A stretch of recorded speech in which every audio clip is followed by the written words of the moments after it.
All but two of the following statements are correct ways to express the fact that a function f is onto. Find the two that are incorrect. Let's start with this first one, A. F is onto if and only if every element in its codomain is the image of some element in its domain. That's true by definition. That's the definition of onto. Part B says f is onto if every element in its domain has a corresponding image in its codomain. That's not true. This is actually the definition of a function. So f is a function if every element in its domain has a corresponding image in its codomain.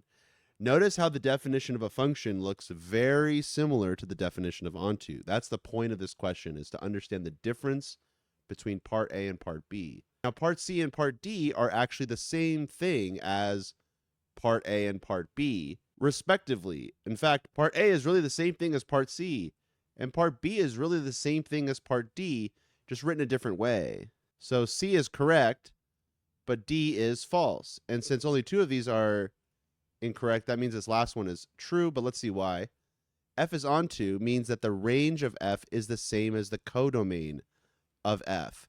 By the way, let's talk about this for a second. One of the number one things I notice about students in this section is they confuse the codomain of a function with the range of a function. It's super important to understand the difference between range and codomain. Now, in a previous video, I gave an example that goes over what the difference is, but I'm going to go over that same example again. Here's a function, f of x equals x squared. You're probably familiar with this. Now, this function goes from R to R, meaning that the domain of this function is all real numbers, and the codomain of this function is all real numbers. Now, the range of this function is not the same thing as the codomain.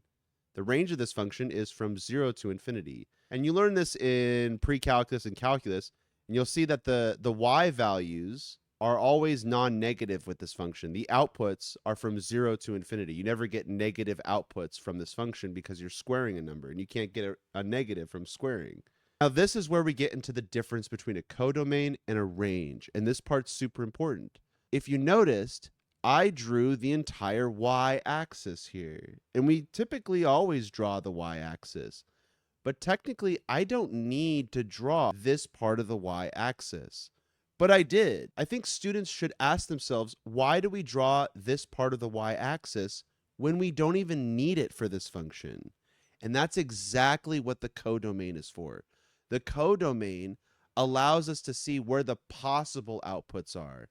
The reason why we draw the whole x and y axis every time we graph something is because that's the only place where we can really graph stuff, is on the x and y axis. Even if we don't use the whole x axis, and even if we don't use the whole y axis, we typically draw an x and y axis.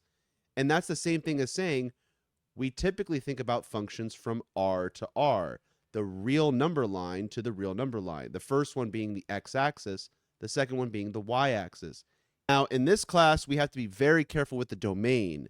The domain has to be specified up front. This is not a class where you have to find the domain. This is a class where you have to define the domain in the function definition itself with this arrow thing. So again, just to summarize, the codomain is meant to show you where the possible outputs are and the range of a function, and the range of the function is the collection of all the outputs. And in this example, we can see the difference being that the y-axis is the full codomain, whereas the interval from 0 to infinity, including 0, is the range, which are not the same things. Thanks, everyone, and I'll see you in the next video.